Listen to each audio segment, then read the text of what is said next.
ಜನನ ಭಾರತದ ದಕ್ಷಿಣ ರಾಜ್ಯವಾದ ಕರ್ನಾಟಕದ ಒಬ್ಬ ಕಾರ್ಯಕರ್ತೆ, ವಕೀಲೆ ಮತ್ತು ಬರಹಗಾರ್ತಿ. ಇವರು ಕನ್ನಡ ಭಾಷೆಯಲ್ಲಿ ಬರೆಯುತ್ತಾರೆ ಮತ್ತು ಅವರ ಕೃತಿಗಳು ಉರ್ದು, ಹಿಂದಿ, ತಮಿಳು, ಮಲಯಾಳಂ ಮತ್ತು ಇತ್ತೀಚೆಗೆ ಆಂಗ್ಲ ಭಾಷೆಗಳಲ್ಲಿಯೂ ಪ್ರಕಟವಾಗಿದೆ.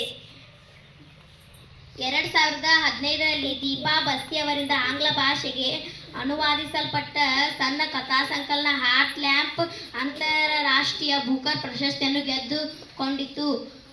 ಬಾರ್ನ್ 1948, ಹಾಸನ, ಕರ್ನಾಟಕ, ಭಾರತ. ಸಾಮಾಜಿಕ ಕಾರ್ಯಕರ್ತೆ, ವಕೀಲರು, ಲೇಖಕಿ. ಹಾರ್ಟ್ ಲ್ಯಾಂಪ್ ಇಂಟರ್ನ್ಯಾಷನಲ್ ಬೂಕರ್ ಪ್ರಶಸ್ತಿ ವಿಜೇತೆ. 2025 ಆಕಿ 2015 ಅಂತ ಓದಿದ್ದು. ಇವರು ಬರೆದಿರ್ತಕ್ಕಂಥ ಹಾರ್ಟ್ ಲ್ಯಾಂಪ್ ಆ ಕೃತಿ ಏನಾಯ್ತು, ಅಂತಾರಾಷ್ಟ್ರೀಯ ಬೂಕರ್ ಪ್ರಶಸ್ತಿಯನ್ನು ಗೆದ್ದುಕೊಂತು. ಪುಸ್ತಕ ವಿಭಾಗದಲ್ಲಿ ಕೊಡ್ತಕ್ಕಂತಹ ಅತ್ಯುನ್ನತ ಪ್ರಶಸ್ತಿಗಳಲ್ಲಿ ಇದು ಕೂಡ ಒಂದು ಬೂಕರ್ ಪ್ರಶಸ್ತಿ. ಹೌದಾ? ಆ ಒಂದು ಪ್ರಶಸ್ತಿಗೆ ಯಾರು, ಭಾನು ಮುಸ್ತಾಕ್ ಅವರು ಭಾಜನರಾಗಿದ್ದಾರೆ. ಅವರು ನಮ್ಮ ಕನ್ನಡಿಗರು ಅನ್ನೋದು ನಮಗೆ ಬಹಳ ದೊಡ್ಡ ಹೆಮ್ಮೆಯ ವಿಷಯ. ಇದನ್ನ ಇವ್ರು ಬರೆದಂತಹ ಈ ಕೃತಿಯನ್ನ ಅನುವಾದ ಮಾಡಿದವರು ಯಾರಪ್ಪ ಅಂದ್ರ ದೀಪಾ ಬಸ್ತಿ. ಹೌದಾ? ಅಂದ್ರೆ ಇದು ಇವ್ರು ಬರೆದಿದ್ದು ಯಾವುದು, ಇಂಗ್ಲಿಷ್ ಭಾಷೆಯಲ್ಲಿ ಬರೆದಿದ್ದಾರೆ.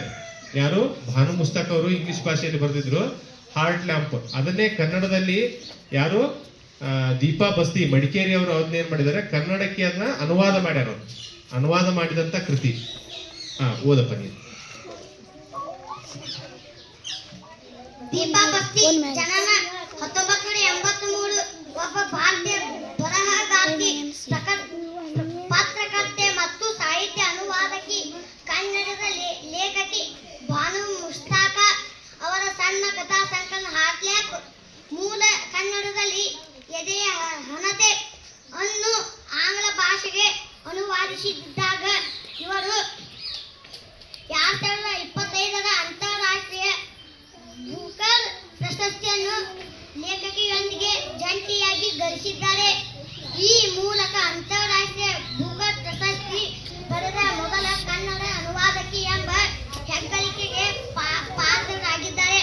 ಜನನ 1983, ವಯಸ್ಸು 42-43, ಮಡಿಕೇರಿ, ಕರ್ನಾಟಕ, ಭಾರತ. ಉದ್ಯೋಗ ಬರಹಗಾರ್ತಿ, ಪತ್ರಕರ್ತೆ, ಅನುವಾದಕಿ. ಭಾಷೆ ಇಂಗ್ಲಿಷ್, ಕನ್ನಡ.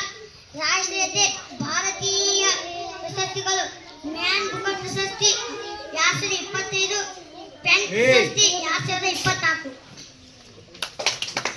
ಒಂದು ಸಣ್ಣ ಕ್ಷಮೆ ಇರ್ಲಿ. ಏನಪ್ಪಾ ಅಂದ್ರೆ ನಾನು ಉಲ್ಟಾ ಹೇಳಿದೆ ಆಗಲೇ, ಅದು ಆಕ್ಚುಲಿ ಇರೋದು ಕನ್ನಡದಾಗ ಎದೆಯ ಹಣತೆ ಅಂತೇಳಿ ಇವ್ರು ಬರ್ದಿದ್ರು. ಹೌದಾ? ಭಾನು ಪುಸ್ತಕ ಅವರು ಬರ್ದಿದ್ದು ಎದೆಯ ಹಣತೆ ಅಂತೇಳಿ ಕೃತಿಯನ್ನ ಬರೆದ್ರು. ಅದನ್ನ ದೀಪಾ ಬಸ್ತಿ ಅವರು ಇಂಗ್ಲಿಷ್ಗೆ ಅದನ್ನ ಟ್ರಾನ್ಸ್ಲೇಟ್ ಮಾಡ್ಯಾರ. ಇಂಗ್ಲಿಷ್ಗೆ ಏನು, ಹಾರ್ಟ್ ಲ್ಯಾಂಪ್ ಅಂತೇಳಿ ಅದನ್ನ ಟ್ರಾನ್ಸ್ಲೇಟ್ ಮಾಡ್ಯಾರ. ಹೌದಾ? ಆಗ ಉಲ್ಟಾ ಆಗಿತ್ತು.